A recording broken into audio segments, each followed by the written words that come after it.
In Super Smash Bros. Ultimate, there are so many different ways to disrespect, and that is what makes this game so good. So today, I'm going to talk about a few. So the first and most obvious form of disrespect is the taunt. With taunting, you have 3 different options, so I recommend experimenting and finding out which option makes your opponent the most mad. Personally, my favorite way to trigger people is to do this with Peach. Trust me, when you're facing this, you won't be happy. Also, you can even up the amount of disrespecting by waiting for a mean kill, taunting, pausing, and then slowly creeping up. This method is especially good because it also stops the flow of the gameplay, and for some specific characters you can do pretty funny things. However, the downside of the taunt is that you will not be able to use these online, and that's where we have to get creative. The second form of disrespect that you may think of is kinda like teabagging.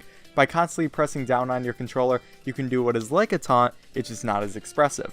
The great thing about this strategy is when you're facing kids online, they might even do it back to you, further allowing you to get in their head. Now the main problem with this strategy is that crouching can be seen as many different things for different people, such as for Captain Falcon, taking a knee. And we don't want to bring football politics into Smash. Your third option is killing yourself to give your opponent a handicap. Simply speaking, this just shows that you don't respect them at all, but it should only be used in situations that you are sure you can win. Otherwise, you're just kind of stupid. Now, the fourth option for disrespecting in the game is the strategy of camping and spamming. Now, I don't recommend this strategy because it isn't really fun for anyone. However, it's very versatile as any character with projectiles can succeed at it, and it will make your opponent upset. However, if your opponent is somewhat competent, they will be able to find out a strategy to defeat you, so it's fairly risky. Now, your fifth option is the shield break. Usually a shield break is just used to get an easy punish, and that's disrespectful on its own. However, you can do much worse. There are a couple ways where you can cancel the shield break, such as jumping on them or knocking them off certain stages. This can be shown in this particular instance that I got online, and I'm pretty proud of it.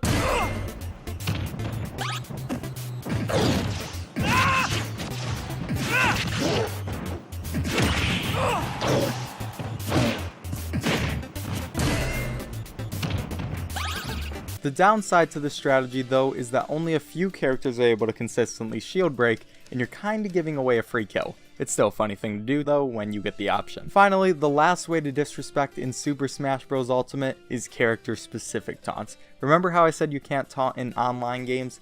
Well, that was kind of a lie. You see, you don't always need the taunt button to taunt. DDD's crouch, Zard's walk, Pikachu shoving its butt in your face. All of these are respectable taunts that you can still do, even online. Now I hope from this video you learned how to truly disrespect your opponent. I recommend using as many of these techniques as you can in the same game. It just might take some practice. But why practice tech when you can just practice being toxic?